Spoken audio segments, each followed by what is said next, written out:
Hello বন্ধুরা, আমি শাহি chicken করে দেখাচ্ছি।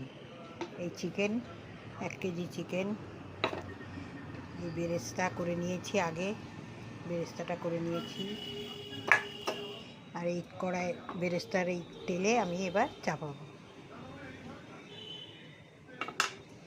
গরম মশলা দিয়ে দিলাম।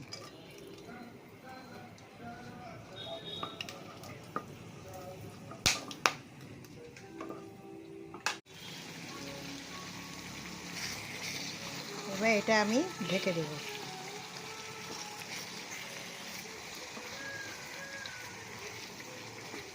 একটু ঢেকে দেব, তারপরে আমি 5-7 মিনিট ঢেকেই আবার আসছি,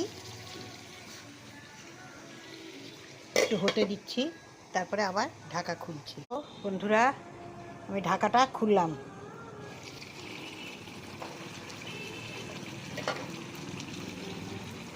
দেখুন,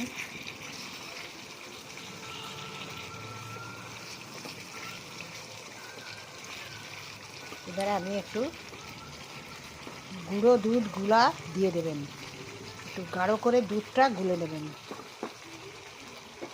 মিল্ক পাউডার গুলে নেবেন, নিয়ে ঢেলে দেবেন। তো বন্ধুরা, ঢাকাটা খুলছি।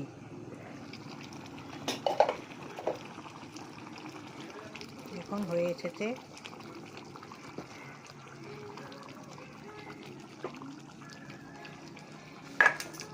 এই বেরেস্তাটা ছড়িয়ে দেব।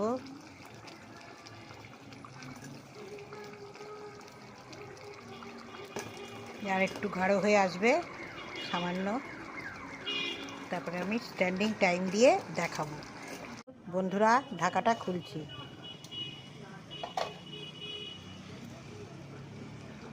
আমি বেরেস্তাটা আগে দিয়ে দিয়েছি, বেরেস্তাটা পরে দিতে হবে। আর এই আমন্ড আর কাজু বাটাটা এবার দিতে হবে।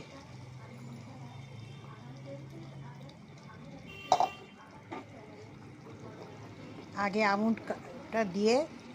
আমন্ড কাজুটা বাটাটা দিয়ে তারপরে বেরেস্তাটা পড়বে। আমার বেরেস্তাটা আগে পড়ে গেছে। তো বন্ধুরা, আমি স্ট্যান্ডিং টাইম দিয়েছি, দিয়ে এই গ্যাস অফ করে দিয়ে রেখে দিয়েছি এইভাবে। এইবারে ওটাকে ঢালতে হবে। এইভাবে বানাবেন, ঠিক এই প্রসেসে বানাবেন, দেখবেন দারুণ লাগবে। 1 পিস মাংস দিয়ে ভাত খাওয়া হয়ে যাবে, দারুণ টেস্টি লাগবে। সুন্দর টেস্ট হয়েছে। চেখে দেখলাম মাংস টাংসগুলো একদম গলে গেছে, সব ঠিকঠাক হয়ে গেছে। এইভাবে বানাবেন, খাবেন। Thank you, tata.